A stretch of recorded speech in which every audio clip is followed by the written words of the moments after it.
Good evening friends. अपना topic चल रहा था राष्ट्रपति।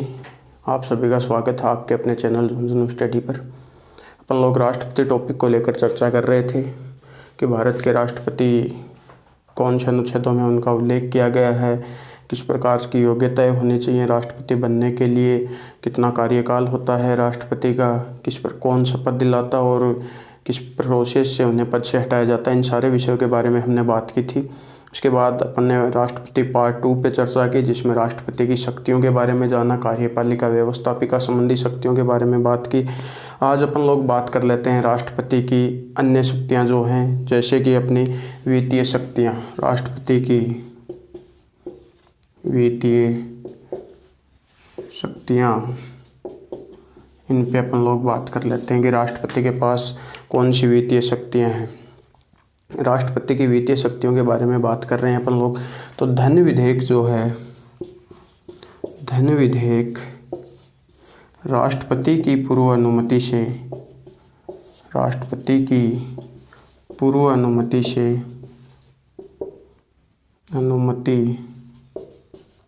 से लोकसभा में रखा जाता है।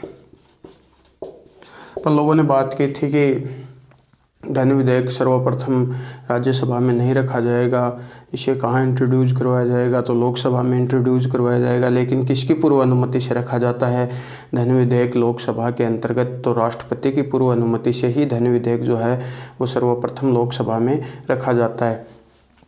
धन विधेयक को लेकर बात कर रहे थे, यहीं पे मैं आपको बता दूं, थोड़ा सा याद रखना नोट। अनुच्छेद 111 जो है, अनुच्छेद 111 विधेयक को लेकर बात कर रहे हैं अपन लोग। कोई किसी भी विधेयक को राष्ट्रपति पुनः विचार के लिए लौटा सकता है। अपन लोगों ने बात की थी पिछले वीडियो में कि राष्ट्रपति अनुच्छेद 111 के तहत किसी भी विधेयक को पुनः विचार को लौटा सकता है। यहाँ आपको याद रखना है, धन विधेयक को छोड़कर, धन विधेयक को छोड़कर राष्ट्रपति किसी भी विधेयक को एक बार पुनः विचार के लिए लौटा सकता है। अर्थात राष्ट्रपति किस विधेयक को छोड़कर किस विधेयक को नहीं लौटा सकता पुनः विचार के लिए? तो याद रखें, धन विधेयक को राष्ट्रपति पुनः विचार के लिए नहीं लौटा सकता है। वित्तीय शक्तियों पे ही बातें कर रहे हैं। हमने जाना है कि धन विधेयक सर्वप्रथम लोकसभा में ही रखा जाएगा, किसकी अनुमति से? राष्ट्रपति की अनुमति से। और धन विधेयक को राष्ट्रपति नहीं लौटा सकता पुनः विचार के लिए। वहीं बात करें वित्तीय शक्तियों में एक अनुच्छेद 267 की, अनुच्छेद 267 के तहत आकस्मिक निधि का स्वामी कौन होता है? राष्ट्रपति होता है। या आकस्मिक निधि पर किसका अधिकार होता है? राष्ट्रपति का अधिकार होता है।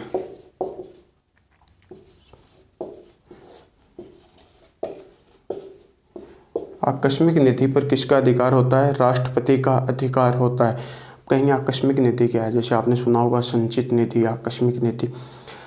बजट पारित किया, सब राज्यों को बजट अलॉट कर दिया गया। मान लो किसी राज्य में कोई आपदा आ गई हो या किसी राज्य को कोई विशेष पैकेज देना हो, उस कंडीशन में यह तो है नहीं कि पुनः बजट पारित किया जाए।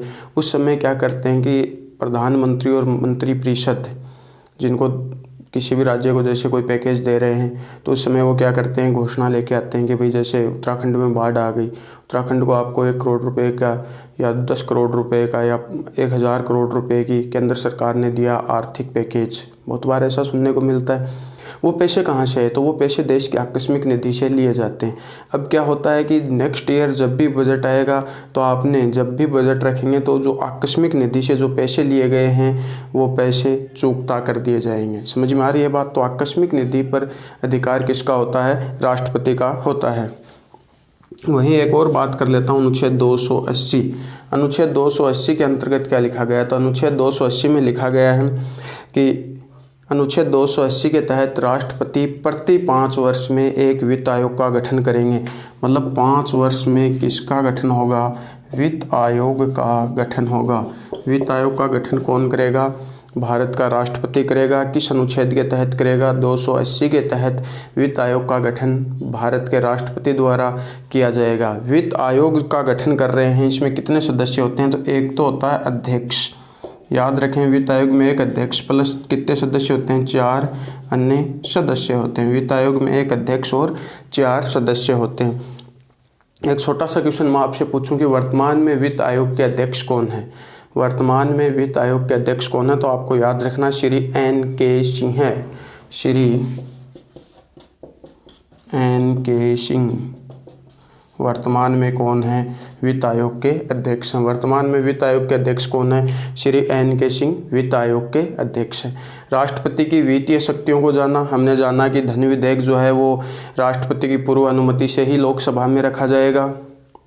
अनुच्छेद, आप सोच रहे होंगे धन विधेयक क्या है, ऐसा भी तो आपके दिमाग में आ सकता, तो याद रखें कर लगाना, कर कम करना, उधारी देना, उधारी चुकता करना, ये सारे काम किसमें होते हैं, धन विधेयक में होते हैं। वहीं 111 पे भी बात की कि राष्ट्रपति किसी भी विधेयक को पुनः विचार के लिए लौटा सकता है, लेकिन किसे छोड़कर, धन विधेयक को छोड़कर पुनः विचार के लिए लौटा सकता है।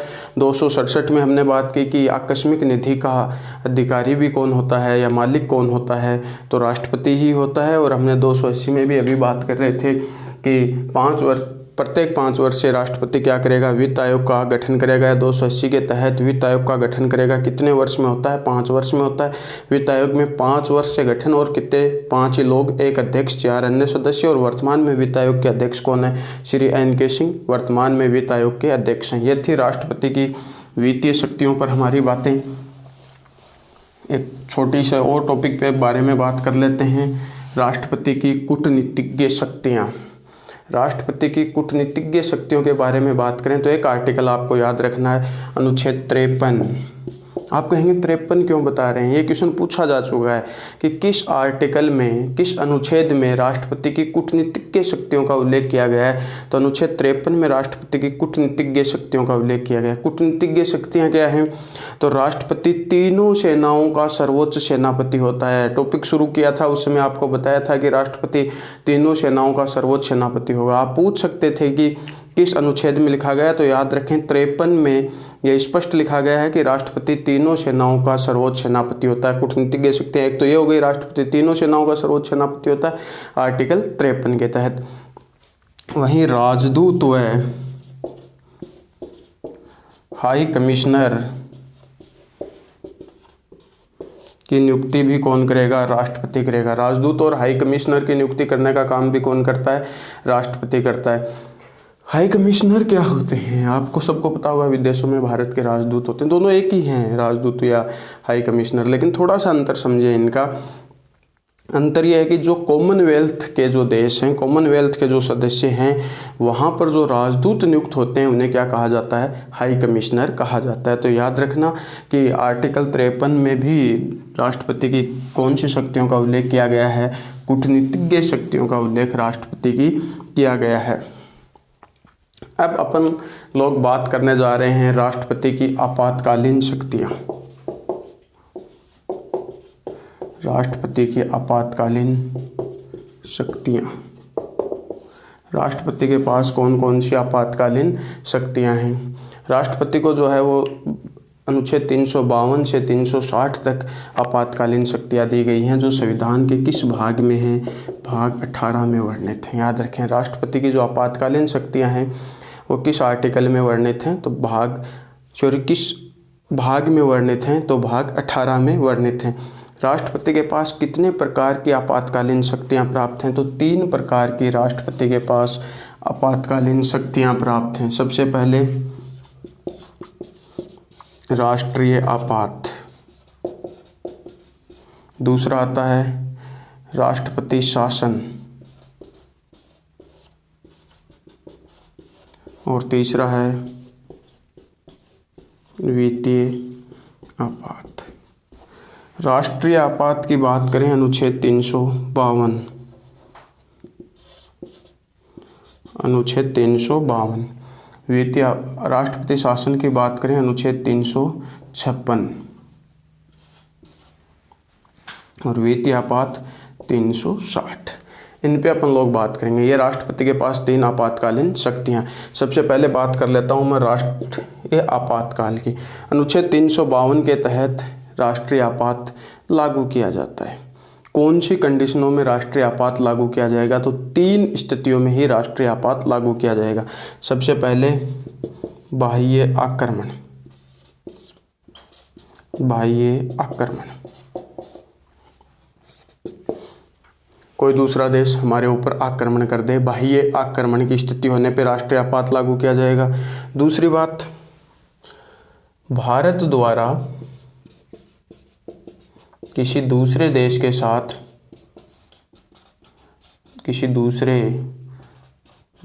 साथ युद्ध में शामिल हो जाने पर, भारत द्वारा किसी दूसरे देश के साथ युद्ध में शामिल हो जाने पर भी क्या लागू किया जा सकता है? राष्ट्रीय आपात। और तीसरा, आंतरिक अशांति। इन तीनों कंडीशनों में क्या किया जाता है? राष्ट्रीय आपात लागू किया जाता है। बात करूंगा मैं, आपके दिमाग में और आ रहा होगा कि आंतरिक अशांति का नाम क्यों ले रहे हैं। हाँ, मुझे पता है कि 44वें संविधान संशोधन के द्वारा आंतरिक अशांति शब्द हटा दिया गया और यहाँ पर सशस्त्र विद्रोह शब्द शामिल कर दिया गया। वर्तमान में शब्द नहीं है, यहाँ पर क्या शामिल है? सशस्त्र विद्रोह है शब्द को जोड़ दिया गया है। आंतरिक अशांति शब्द की जगह कौन सा शब्द है? सशस्त्र विद्रोह। ये तीन कंडीशन जब होंगी तभी क्या लागू किया जाएगा? आपातकाल लागू किया जाएगा। आपके दिमाग में क्वेश्चन आ रहा होगा कि क्या ये तीनों परिस्थितियां एक साथ होंगी तब आपातकाल लागू किया जाएगा? जी नहीं, ये तीनों परिस्थितियां एक साथ नहीं हैं तो भी क्या लागू किया जा सकता? आपात लागू किया जा सकता है। समझ में आ गई बात? जैसे कोई बाह्य आक्रमण है तो भी लागू हो जाएगा, चाहे भारत द्वारा किसी दूसरे देश के साथ युद्ध में शामिल हो जाना, इसका मतलब ये है कि भारत किसी देश पे आक्रमण कर दे। और तीसरी बात यह है, सशस्त्र विद्रोह भी अगर कहीं पर हो गया है तो भी आपातकाल लागू किया जा सकता। तीनों का एक साथ होना जरूरी नहीं है। दूसरी बात यहाँ से समझे, क्या ये परिस्थितियाँ होंगी वास्तविक में तभी लागू किया जाएगा? जी नहीं, अगर ये परिस्थितियाँ वास्तविक रूप से लागू हैं नहीं, संभावना मात्र पर भी लागू किया जा सकता। जैसे किसी देश के आक्रमण करने की संभावना बन चुकी है, उस कंडीशन में भी हम क्या कर सकते हैं? आपात लागू कर सकते हैं। समझ में आ रही है मेरी बात? तीनों परिस्थितियाँ एक साथ होना ज़रूरी नहीं है। और दूसरी बात, अगर इनकी संभावना है तो भी हम लागू कर सकते हैं। अब तक देश में कितनी बार लागू हुआ है? तो अब तक देश में 3 ही बार लागू हुआ है। राष्ट्रीय आपात अब तक देश में कितनी बार लागू हुआ? तो 3 बार लागू हुआ है। आपातकाल कितनी बार लागू हुआ है देश में? 3 बार लागू हुआ। सबसे पहले 1962 में, उस समय चीन भारत युद्ध था, उस समय देश में राष्ट्रीय आपात लागू किया गया था। और इस समय डॉक्टर सर्वपल्ली राधाकृष्णन भारत के राष्ट्रपति थे और पंडित नेहरू देश के प्रधानमंत्री थे। पूछा जा सकता है कि सर्वप्रथम जब राष्ट्रीय आपात लागू किया गया उस समय देश के प्रधानमंत्री कौन थे? तो आपका राइट आंसर होना चाहिए पंडित जवाहरलाल नेहरू। उस समय देश के प्रधानमंत्री थे शौर्य भाई। और राष्ट्रपति कौन थे? डॉक्टर सर्वपल्ली राधाकृष्णन राष्ट्रपति थे। यहाँ पे दूसरी बार लागू किया गया 1971 में। फखरुद्दीन अली अहमद देश के राष्ट्रपति थे और इंदिरा गांधी देश की प्रधानमंत्री थी। दूसरी बार कंडीशन थी भारत पाक युद्ध। दूसरी बार भारत पाक युद्ध के समय फखरुद्दीन अली अहमद देश के राष्ट्रपति थे और इंदिरा गांधी देश की प्रधानमंत्री थी। भारत पाक युद्ध की घटना थी और हमने क्या लागू किया था? आपात लागू किया था। और तीसरी जो बार लागू किया गया था उस समय तीसरी बार जब आपात लागू किया गया उस समय 1975 को लागू किया गया था और लागू किया गया था आंतरिक अशांति के रूप में। इस समय भी देश 26 जून 1975 को लागू हुआ था। एक बार ये डेट पूछ ली गई थी आरएस के एग्जाम में, याद रखें आप। और ये जो आंतरिक, उस समय देश की प्रधानमंत्री कौन थी? इंदिरा गांधी ही थी। और राष्ट्रपति कौन थे? फखरुद्दीन अली अहमद ही देश के क्या थे? राष्ट्रपति थे। याद रखना, अब तक देश में राष्ट्रीय आपात कितनी बार लागू किया जा चुका है? 3 बार लागू किया जा चुका है। 62, 71 और 75। 2 बार देश के प्रधानमंत्री थे इंदिरा गांधी और राष्ट्रपति थे फखरुद्दीन अली अहमद, एक बार पंडित नेहरू और डॉक्टर सर्वपल्ली राधाकृष्णन देश के राष्ट्रपति थे। राष्ट्रीय आपात अगर लागू, संसद नहीं चल रही है और देश में अगर राष्ट्रीय आपात लागू हो जाता है तो यह राष्ट्रीय आपात लागू कैसे होगा? तो ये राष्ट्रीय आपात जो है वो 44वें संविधान संशोधन के द्वारा एक शब्द तो ये स्पष्ट कर दिया गया कि आंतरिक अशांति शब्द की जगह क्या जोड़ दिया हमने? सशस्त्र विद्रोह शब्द आंतरिक अशांति की जगह हमने जोड़ दिया था। दूसरी बात, हमने 44वें संविधान संशोधन के माध्यम से ही लिखा कि मंत्रिमंडल की लिखित सिफारिश पर ही राष्ट्रीय आपात लागू किया जाएगा। क्यों ऐसा क्यों लिखना पड़ा हमें? तो ऐसा इसलिए लिखना पड़ा कि जब तीसरी बार आपात लागू किया गया था तो फखरुद्दीन अली अहमद को सूचित इंदिरा गांधी ने सूचना दी कि देश में राष्ट्रीय आपात लागू कर दो, और उन्होंने लागू कर दिया। उन्होंने मंत्रिमंडल से किसी प्रकार की कोई सलाह नहीं लिया, परामर्श नहीं लिया और न ही कोई लिखित सिफारिश थी। इसलिए कहा गया कि अब अगर देश में राष्ट्रीय आपात लागू किया जाएगा तो मंत्रिमंडल की लिखित सिफारिश पर ही लागू किया जाएगा। राष्ट्रीय आपात जो है वो बिना संसद की अनुमति के 1 माह तक लागू रह सकता है। बिना संसद की अनुमति के कितने दिन तक लागू रहेगा? 1 माह तक लागू रहेगा, जबकि संसद इसे अनुमति देकर 6 माह तक बढ़ा सकती है। एक बार में संसद इसे कितने दिनों तक बढ़ा सकती है? 6 माह में। और अधिकतम समय अवधि की मैं बात करूं तो अनंत समय तक, अधिकतम कितने दिन तक लागू रह सकता है? तो अनंत समय तक देश में राष्ट्रीय आपात जो है वो लागू रखा जा सकता है। मतलब अधिकतम कितने समय तक लागू रह सकता है? तो अनंत समय तक देश में राष्ट्रीय आपात जो है वो अधिकतम समय तक लागू रह सकता है। वहीं राष्ट्रीय आपात लागू होगा तो क्या होगा? आम नागरिकों के ऊपर क्या प्रभाव पड़ेंगे? तो अनुच्छेद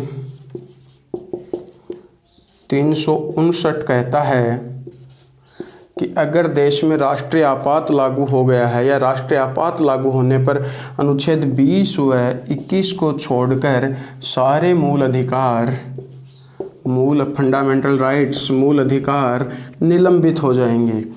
मतलब राष्ट्रीय आपात लागू होने पर कौन से मूल अधिकार निलंबित नहीं होते हैं? तो अनुच्छेद 20 व 21 को गिरफ्तारी के संबंध में संरक्षण, चोरी और जीवन जीने का अधिकार, मतलब अनुच्छेद 20 और 21 को छोड़कर हमारे सारे के सारे मूल अधिकार निलंबित हो जाएंगे। वहीं हमने लिखा अनुच्छेद 368 को भी याद रखें, 358 को भी। 59 ने हमें कहा है कि 20 व 21 को छोड़कर सारे के सारे मूल अधिकार क्या हो जाते हैं? निलंबित हो जाते हैं। लेकिन अगर देश में आपातकाल जो है वो सशस्त्र विद्रोह के नाम पर लगाया गया है या सशस्त्र विद्रोह के नाम पर अगर देश में आपातकाल लागू होता है तो आर्टिकल 19 भी निलंबित नहीं होता है। मतलब सशस्त्र विद्रोह के नाम पर लगाए गए आपातकाल के अनुसार कौन सा अनुच्छेद या कौन से अनुच्छेद निलंबित नहीं होते हैं? ऑप्शन दे देगा 20, 21, 19 उपयुक्त सभी। तो उपयुक्त सभी ही क्या नहीं होते हैं? निलंबित नहीं होते हैं।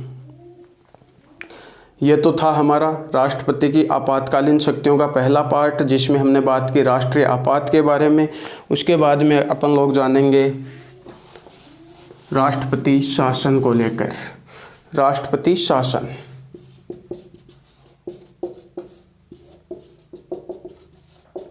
राष्ट्रपति शासन अनुच्छेद 356। राष्ट्रपति शासन किस अनुच्छेद के तहत लगाया जाता है? तो अनुच्छेद 356 के तहत राष्ट्रपति शासन लागू किया जाता है। क्यों लागू किया जाएगा राष्ट्रपति शासन?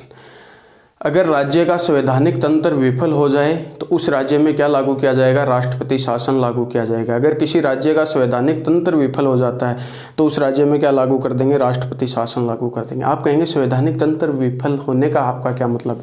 जैसे राजस्थान विधानसभा में 200 सीटें हैं, सरकार बनाने के लिए इतनी चाहिए, मतलब 101 का बहुमत गहलोत जी के पास होना चाहिए। कोई विधेयक लेकर आए और उस विधेयक पर 101 का समर्थन नहीं था, राज्यपाल को पता चल गया कि ये सरकार अपना बहुमत खो चुकी है, या कोई सरकार विधानसभा में अपना बहुमत खो चुकी होती है, उस समय राष्ट्रपति राज्यपाल लिखित प्रतिवेदन भेजेंगे राष्ट्रपति के पास कि अमुक राज्य में अमुक सरकार जो है वो अपना बहुमत खो चुकी है, अर्थात यहाँ पर संवैधानिक तंत्र विफल हो गया है, उस कंडीशन में क्या लागू किया जाएगा? राष्ट्रपति शासन लागू किया जाएगा। ये संसद के बिना अनुमति के 2 माह तक लागू रहता है और संसद एक बार अनुमति देकर इसे 6 माह तक बढ़ा सकती है। याद रखें, राष्ट्रपति शासन लागू होने पर हमारे मूल अधिकारों पर कोई फर्क नहीं पड़ेगा। समझ में आ रही है बात? राष्ट्रपति शासन लागू होने पर हमारे मूल अधिकारों पर कोई किसी भी प्रकार का फर्क नहीं पड़ेगा, अर्थात वो लगातार लागू ही रहेंगे, निलंबित नहीं होंगे। आपके दिमाग में आ रहा होगा राष्ट्रपति शासन और राष्ट्रीय आपात में क्या अंतर है।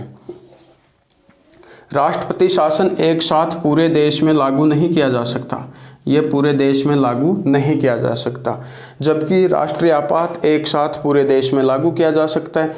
दूसरा अंतर, राष्ट्रपति शासन जो है ये जब लागू होता है तो मूल अधिकार निलंबित नहीं होते हैं, जबकि राष्ट्रीय आपात लागू होने पर हमारे मूल अधिकार निलंबित हो जाते हैं। राष्ट्रपति शासन सर्वप्रथम किस राज्य में लागू किया गया था? पंजाब राज्य में राष्ट्रपति शासन लागू हुआ था और सर्वाधिक समय अवधि तक भी कहाँ लागू रहा था? पंजाब में ही लागू रहा था।